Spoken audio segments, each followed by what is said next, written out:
यार फिर से वही गलती, कट गया, बेकार हो गया। देखो पावर रेटिंग क्या है, the power that is marked on the device at which a given potential a device may be deliver different power at a different voltage but it resistance is always remain same, P is equal to V square by R, R is equal to V square by given potential given V square given upon P. The power that is marked on the device at a voltage, a device may be deliver different power at a different voltage but its resistance is always remain same. अब इसके बाद बात करते हैं, इसमें mobility एक term आता है। मोबिलिटी मतलब, मोबिलिटी को हिंदी डेफिनेशन में मैं तुम्हें समझाता हूँ। मोबिलिटी क्या होता है, उससे पहले किरचॉफ लॉ कर लें, ये दोनों एक साथ बता देंगे ना, ज़्यादा कुछ है भी नहीं। किरचॉफ लॉ इसमें बात कर ले। किरचॉफ लॉ क्या कहता है, Kirchhoff law, this are the two laws given of the Kirchhoff by the determining the potential and the potential difference of the and the current in a different branches of the any component of the network. First law क्या है इसका, junction law भी कहते हैं, that is your KVL. Conservation of charge पे based है, that is sigma I. Junction क्या होता है, ज़ीरो के इक्वल होता है, मतलब जितना करंट आएगा उतना ही करंट बाहर जाएगा। What is the value of the current I in the following circuit, ये देखो यहाँ पे, ये जितना करंट आएगा उतना ही करंट बाहर जाएगा। सेकेंड लॉ क्या होता है, ये लूप लॉ भी बोलते हैं, ये क्या है, based on the conservation of energy, ये भी वो कंजर्वेशन, फर्स्ट लॉ है कि तुम्हारा कंजर्वेशन ऑफ चार्ज पे बेस्ड है, जितना चार्ज आएगा उतना चार्ज बाहर जाएगा। लेकिन दूसरा क्या है, कंजर्वेशन ऑफ एनर्जी पे बेस्ड है। Net voltage drop across any loop क्या होता है, वो जीरो होता है, ठीक है। और the vector sum of the ऐसे करके है ना, कुछ ऐसे करके, delta V is equal to V loop क्या होता है, वो जीरो होता है, V1 V2 V3। The vector sum of the voltage is equal to the current going to it while writing the KVL equation V. अब देखो यहाँ पे कुछ शॉर्टकट बता रहा हूँ। वाइल राइटिंग द केवीएल में क्या करते हैं, we can take any loop, कहीं से भी लूप ले सकते हैं। We can have any starting point, कोई भी स्टार्टिंग पॉइंट हो सकता है। साइन कन्वर्जन देख लो यहाँ पे इंडिपेंडेंस ऑफ करंट होगा। यहाँ पे देखो ये लूप में क्या होगा, निगेटिव होगा। और देखो ये आई आर हो जाता है, यहाँ पे ये दोनों जो होता है ये आई आर हो जाता है अगर हम करंट की सेम डायरेक्शन में जा रहे होते हैं। अगर सेम ऐसे चल रहे होते हैं तो यहाँ पे ये निगेटिव रहता है। अगर करंट भी सेम डायरेक्शन में, हमारा लूप भी सेम में, तो वो माइनस में होगा। और अगर करंट अपोजिट में है, हम उसके उल्टे जा रहे हैं, तो वो पॉजिटिव आई आर होता है। अब देखो यहाँ पे ये हो गया, ये क्वेश्चन है तुम्हारा। KVL direction current in the circuit takes the loop and, ठीक है। ये देखो लूप पहला लग गया, ये लूप दूसरा लग गया, इसको तुम सॉल्व कर लोगे, तुम्हारा आंसर आ जाएगा सॉल्विंग एंड द केवीएल। देखो ईजी है कि नहीं है, पहले इसमें लगाओ फिर इसमें लगाओ, आंसर निकाल लो। नोडल एनालिसिस मतलब केसीएल। केसीएल देखो यहाँ पे, इसका केसीएल नोडल एनालिसिस के लिए हम केसीएल एक ले लेते हैं, कोपचाप कंसेप्ट, ठीक है। टेक 0 वोल्ट एनी वेयर, यहाँ कहीं पे भी 0 वोल्ट ले लो। और negative terminal of the battery से, हम negative terminal of the battery से पॉजिटिव पे जाओ। Lower potential of side to higher potential side पे जाओ, यहाँ से यहाँ जाने में 10 और ये 12, 10 2 12। तो देखो यहाँ पे एट अ जंक्शन, यहाँ से देखो यहाँ पे at a junction sigma I is equal to 0, I is equal to V delta V upon R. Equation of the nodal क्या होगा, x minus 10 upon 10, x minus 10 upon 10, x minus 0। यहाँ पे देखो, यहाँ से देखो समझो, ये 0 to 10, 0 माइनस 0 to 10 गया, ठीक है। और यहाँ पे 2 to 12 गया, 2 to 12 गया, 2 to 12 गया, ठीक है। तो यहाँ पे क्या आएगा, सबसे पहले x minus 10 upon 10, x minus 10 upon 10, फिर x माइनस 0 अपॉन 10, 20 और x माइनस 0 अपॉन 20, ठीक है। Negative positive, negative positive, which that comes out 0, ये हो गया। फिर उसके बाद आता है तुम्हारा मोबिलिटी। क्या बेटा, मोबिलिटी क्या होता है, I is equal to V D, I is equal to V D, I is equal to V D upon E. Mobility क्या होती है, जो हल्का है वो उतना तेज भागेगा, जो भारी है वो उतना धीमे भागेगा।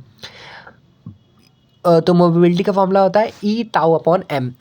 एम ज़्यादा तो देखो मोबिलिटी ज़्यादा तो m ज़्यादा, और मोबिलिटी ज़्यादा तो u कम, ठीक है। If all the if all the electron having the drift velocity सारे इलेक्ट्रॉन के पास है, तो करंट इन द कंडक्टर क्या होगा, I is equal to V ना, और I is equal to n d n e A v d, ठीक है। ये हो गया इसका फॉर्मूला, डेरिवेशन है ये। और देखो ये ओम्स लॉ होता है, V is equal to I R, temperature के कांस्टेंट के, देखो यहाँ पे स्लोप हो गया R2 is greater than R1Q। यहाँ पे तुम्हारे क्वेश्चन पूछा जाता है रेजिस्टेंस 2, जिसका स्लोप ज़्यादा उसकी रेजिस्टेंस ज़्यादा, सिंपल अंधी मारो। V is equal to M L N square tau upon A, ये तुम्हारा रेजिस्टेंस का फॉर्मूला होता है। रेजिस्टेंस क्या होता है, M L N E square up tau A. L क्या है, एल यहाँ पे लेंथ ऑफ द कंडक्टर है, एम तो मास है, और ए क्या है, area of the cross section है, टाउ रिलैक्सेशन टाइम है, N number of the electron है, सॉरी हाँ, N number of the N नहीं, E number of the electron है, एन क्या है, नंबर ऑफ द होल्स है, नहीं नंबर ऑफ द क्या है, ठीक है। अब यहाँ पे देखो R is equal to rho upon L A होता है, ये तुम्हारा लेंथ के डायरेक्टली प्रोपोर्शनल है।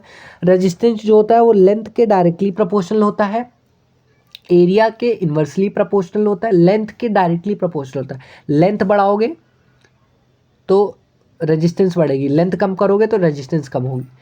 एरिया के डायरेक्टली प्रोपोर्शनल होता है, इन्वर्सली प्रोपोर्शनल होता है, एरिया ज़्यादा रेजिस्टेंस कम, रेजिस्टेंस ज़्यादा एरिया कम, ठीक है। नेचर ऑफ मटेरियल के ऊपर डिपेंड करता है, टेम्परेचर पे डिपेंड करता है, टेम्परेचर के डायरेक्टली प्रोपोर्शनल होता है।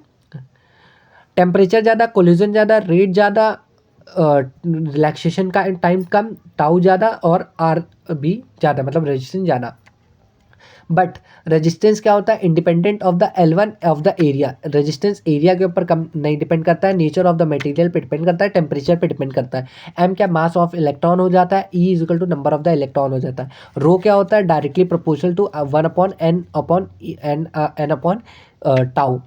अब यहाँ पे टाउ रिलैक्सेशन टाइम होता है, एन क्या होता है, चार्ज डेंसिटी होती है, ठीक है। Slope of the V I graph is equal to 1/2 of R conductivity G1 G2, G1 is more than G2, ऐसे करके ये है। कंडक्टिविटी क्या होती है, rho sigma is equal to R 1/रो, सिग्मा इज इक्वल टू 1/रो, ये तुम्हारी कंडक्टिविटी होती है। And R is equal to rho L upon A होता है, ये तुम्हारी रेजिस्टेंस का फॉर्मूला होता है।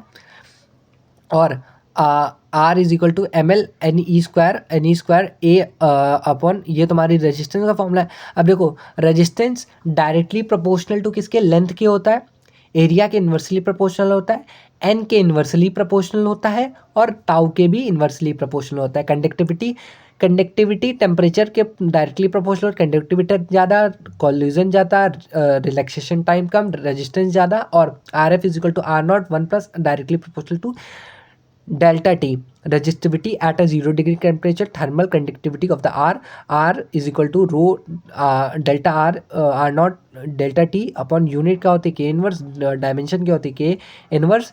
एंड मटेरियल डिपेंडेंट प्रॉपर्टी होती है। स्लोप कुछ ऐसा होता है, R is directly proportional to R naught, slope is directly proportional to R naught, R F is equal to R naught plus R naught का whole square, delta T and T C is equal to Y M X plus C. And in semiconductor temperature बढ़ाने पे क्या होता है, holes ज़्यादा pair करते हैं and बढ़ जाता है। सेमी कंडक्टर में क्या होता है, ये तुम्हारे कंडक्टर्स के लिए बात हो रही थी, अब हम बात करते हैं सेमी कंडक्टर्स के लिए। सेमी कंडक्टर्स में क्या होता है, सेमी कंडक्टर्स में भाई कुछ नहीं होता है, सेमी कंडक्टर्स में इन्वर्सली प्रोपोर्शनल हो जाता है, जो हमने यहाँ पे पढ़ा था ऊपर कि R is inversely proportional to, यहाँ पे लेकिन रो जो है वो इन्वर्सली प्रोपोर्शनल टू हो जाती है। रो मतलब कंडक्टिविटी के हिसाब से तुम समझ सकते हो, टेम्परेचर ज़्यादा है, कंडक्टिविटी ज़्यादा है, सेम एज उसकी तरह होते हैं, बस n dimension to the over हो जाता है। उसके बाद क्या आता है, variation of the Ohm's law of the temperature, constant temperature होना चाहिए। ओम्स लॉ क्या, ओम्स लॉ ऑफ रेजिस्टेंस क्या होता है, Ohm's law follows the Ohm's law, V R is equal to strength के ऊपर, वी आर ग्राफ क्या strength दिखाता है, और नॉन ओमिक क्या does not follow the Ohm's law, और ट्रांसपोर्ट डायोड होता है इसमें, ठीक है। उसके बाद R is equal to half L rho L upon A, L क्या है, लेंथ है, ए एरिया है, area of area directly proportional to the force of the curve. Isotropic क्या होते हैं, पापा को फोन करो।